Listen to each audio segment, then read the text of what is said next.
Casey, this is Lieutenant Andrews, homicide. Police woman Patricia Jones, Shield 300. What was it this time? Narcotics. Sorry to pull you right over here like this, but I'd like to try something.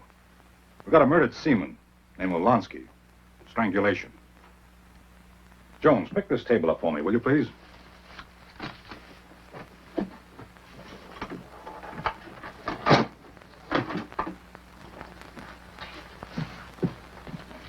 Donovan. Okay, choke him.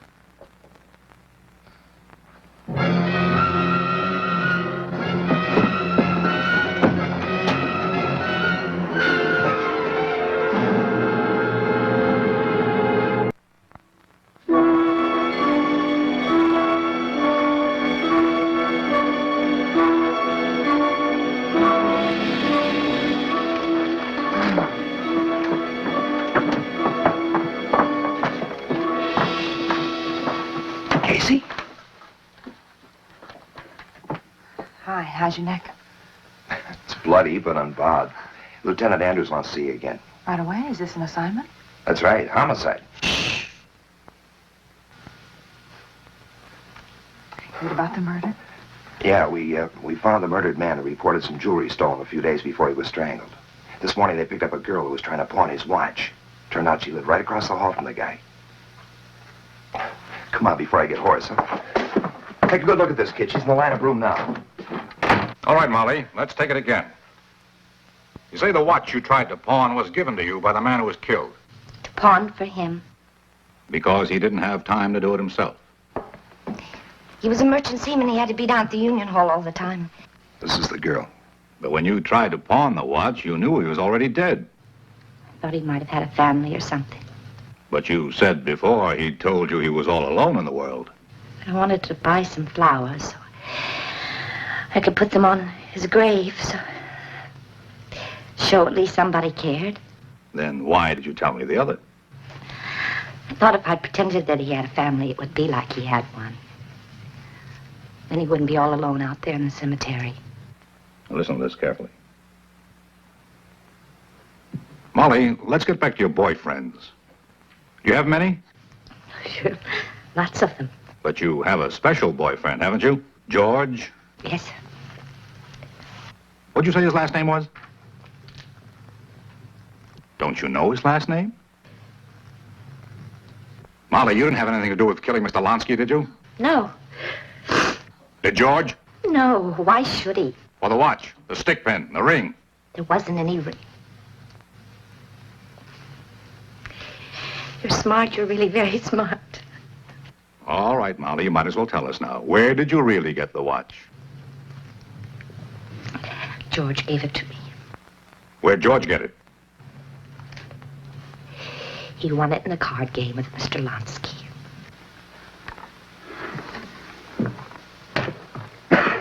That's the man we'd like to find, George.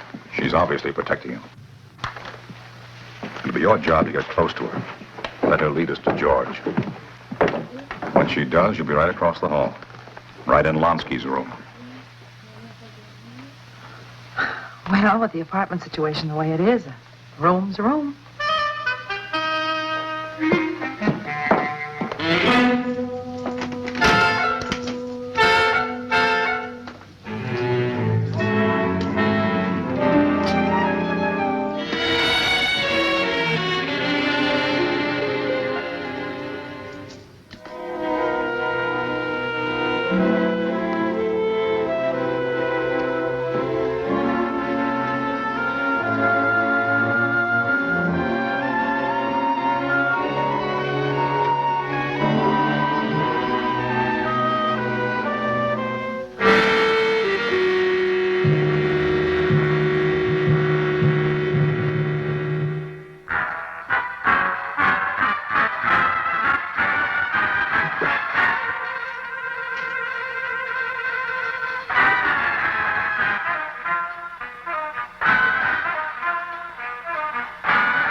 Who is it? Doris, from across the hall. Hi, I'm Doris Daniels. I just moved in across the hall. The landlady told me there was another girl living on this floor, so I just thought I'd come by and say hello. Hello. I'm just about to make myself a cup of tea. You like to have some? Maybe some other time. Sure, honey. Anytime you say. Now, listen, if my radio's on too loud, you just tell me. No, I like it. You know, sometimes when you're alone, little music helps, kind of keeps you company. Say, did I tell you what my name was? It's Doris Daniels. Mine's Molly Orchid. Orchid? Like in the flower? Hey, that's real pretty. Not my real name. I just took it. I like the name Orchid. Look, honey, if you ever feel like socializing, just give a knock. The way the nightclub business is losing money, I'll probably be home. Do you work in a nightclub? Yeah, when I get offers. Well, look, honey, you come by any time. And if I'm not in, I'll be back.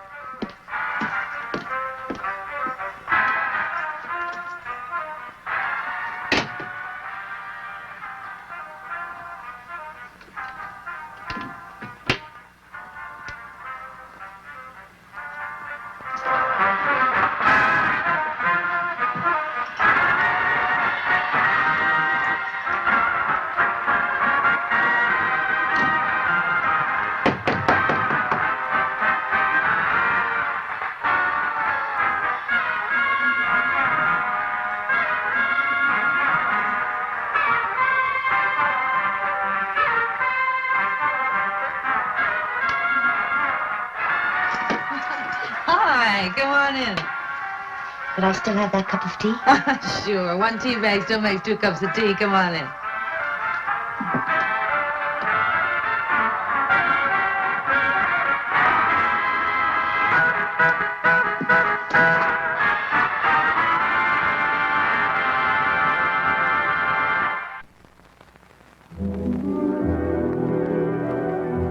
In this line of work, a cup of tea is a foot in the door.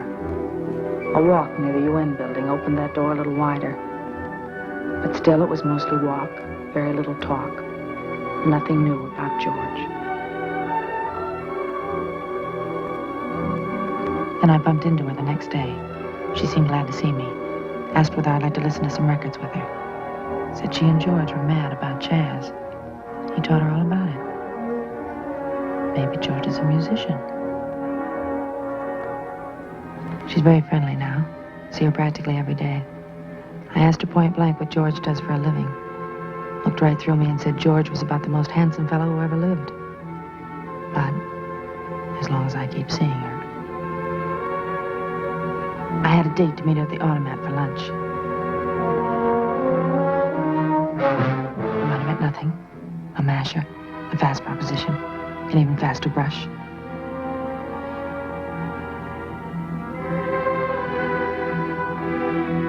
A musician.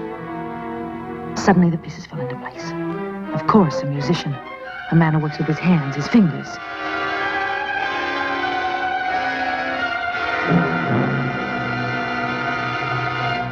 All right, thank you. That's all for now.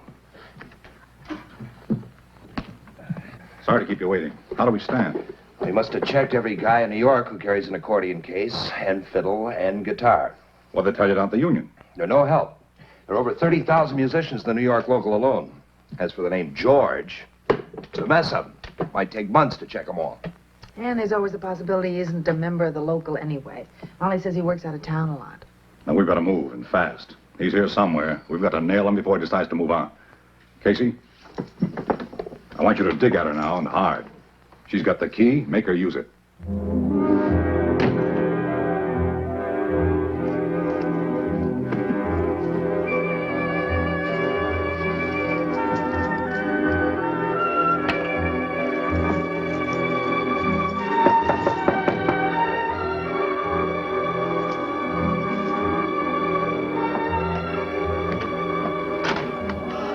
Heard you come in.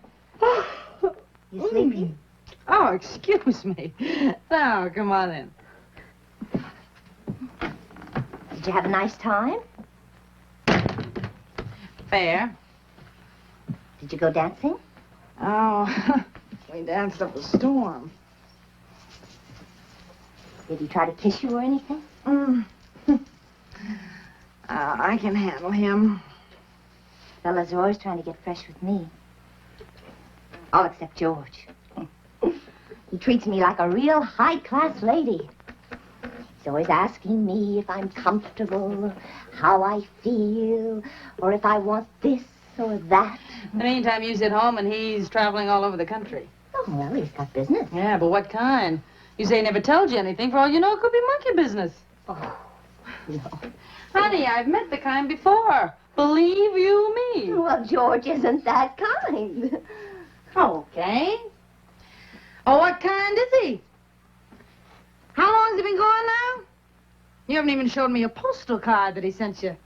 Look, honey, I know the type. If it ain't under his nose, he just ain't interested. George loves me. I'll believe that when I see it. You have no right to talk about George and me like that. You're jealous, that's what you are. Okay, so I'm jealous. Fellas take you out, but they don't respect you. George respects me. There isn't anything he wouldn't do for me. All I have to do is ask him. Okay. You just wait. I'll show you. Just wait. I'll show you. You just wait. Because George is back.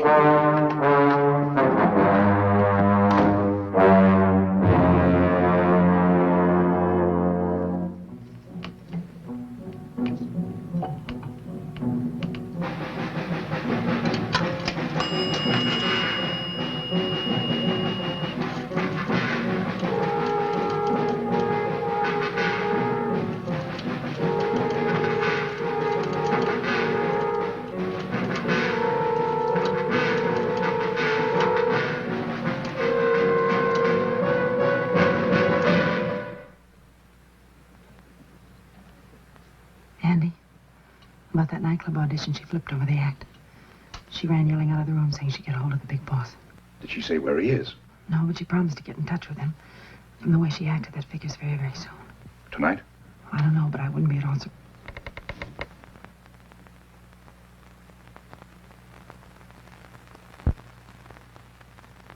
Jones. I just wanted to let you know, Andy, and thank you for setting it up for me. Jones, you lock yourself in your room and stay there. For all we know, George could be right in the building. Get me Donovan.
How do I look? Oh, you look beautiful. I'm going out with George. A late date. He came back this afternoon. He called me right from the airport. I thought you'd like to know. You know those earrings you wore the other night? You mean the long dangly ones? Could I borrow them? Oh, For tonight? sure, I'll get them for you.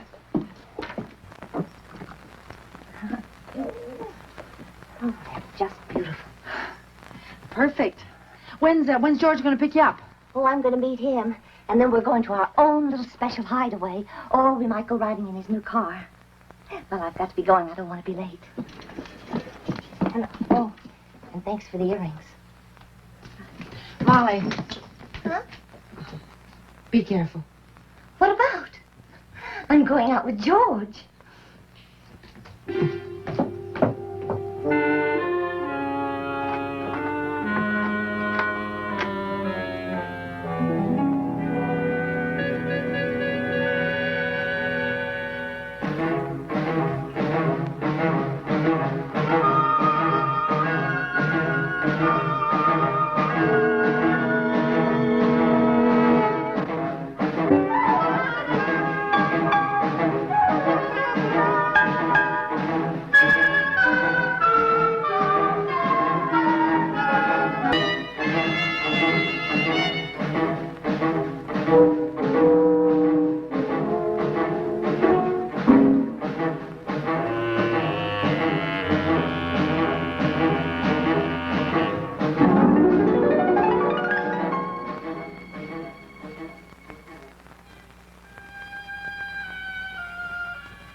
Well, what a time we had. What a time.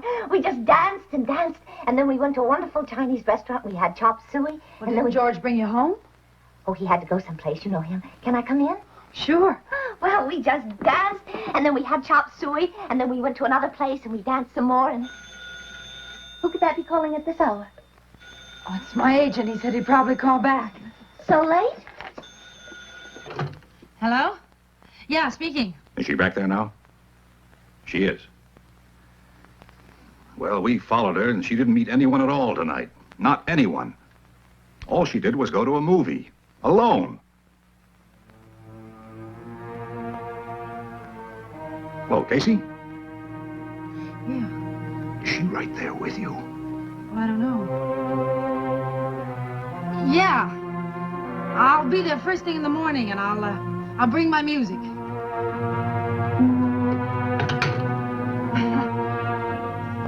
I was my agent. He thinks he might have a job for me in some crummy place in Chicago.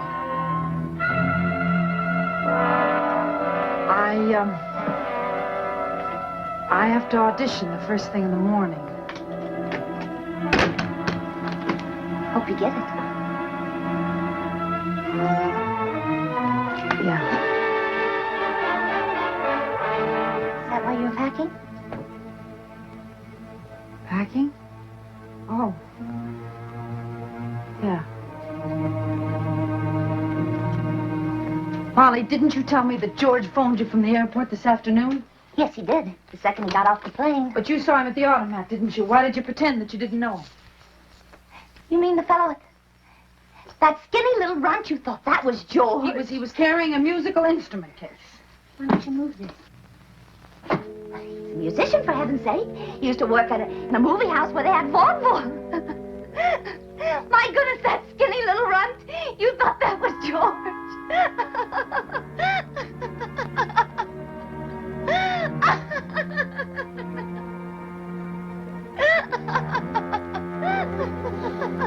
Molly, you went to the movies tonight, didn't you?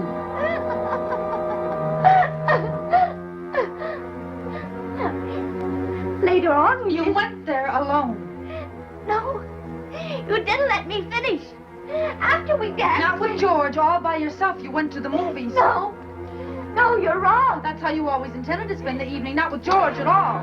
Don't say that. And for a very good reason. Now you keep quiet. Don't say that. Now keep quiet. Molly, now listen to me. Listen to me, Molly. I don't have to listen to you. I think I know the truth, Molly. No, you don't. You don't know anything at all. I think I know the truth about George. You can't. You don't. You couldn't have met George tonight. No, no, no. Because there isn't any George. No, no, no. Please.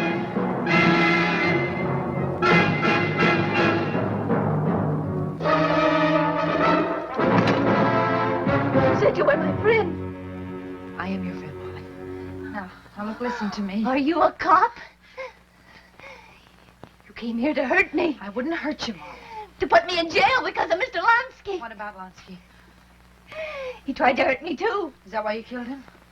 He came back and found me right over there by the table. He thought I was stealing, but I wasn't. I was just looking. He had lots of pretty things from all over the world, and all I wanted to do was look at them. You know? I know. He said he was going to call the police. Except he said he wouldn't call them if I told him nobody kisses me but George. Nobody! He tried to kiss me anyway. I tried to push him away, but he wouldn't let me go. He hurt me with his hands. And then I had a hold of his neck. He wanted me to let him go so he could hurt me some more, but I wouldn't let him go. I wouldn't. And when he was dead, just like that, all limp and loose, I guess he didn't know how strong I was. I'm as strong as a man when I get mad. Anyway, why did you pretend to be my friend? I only pretended to be somebody else. I was still your friend. You said there wasn't a George. There isn't, Molly. Say there is. Do you want me to tell you a lie? Say there's a George. Molly, you know, too. You know that there isn't any George. You don't really want me to tell you there is because that'd be a lie, and friends don't lie. Not real friends, and I'm your real friend now. I'll shoot you. Then you wouldn't have a friend anymore, would you, Molly? And that's what counts. Not a friend like George who doesn't exist, but a real friend.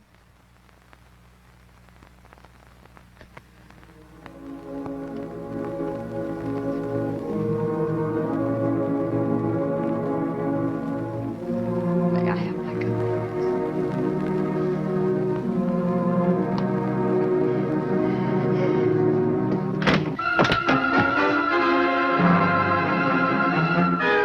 Donovan, don't!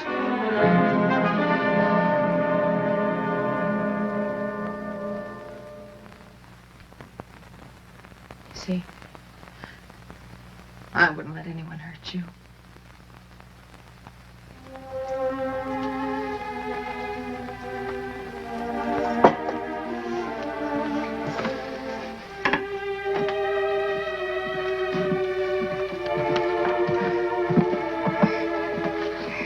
Keep the earrings.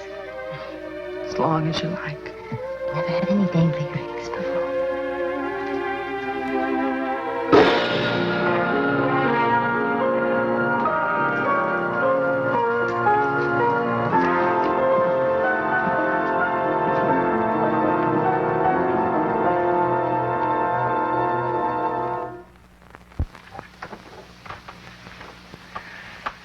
Remember Jean, the girl I talked to? She has a degree from the University of Southern California. She's a fully qualified chemist. Edna was a nurse. Marion was a social worker. I studied, believe it or not, to be a ballet dancer. Down the line, you name it, we've done it. Today, tomorrow, next week, we'll pose as hostesses, society girls, models, anything and everything the department asks us to be. There are 249 of us in the department. We carry two things in common wherever we go. Shield, we call the potsy, and a .32 revolver. We're New York's finest. We're police women.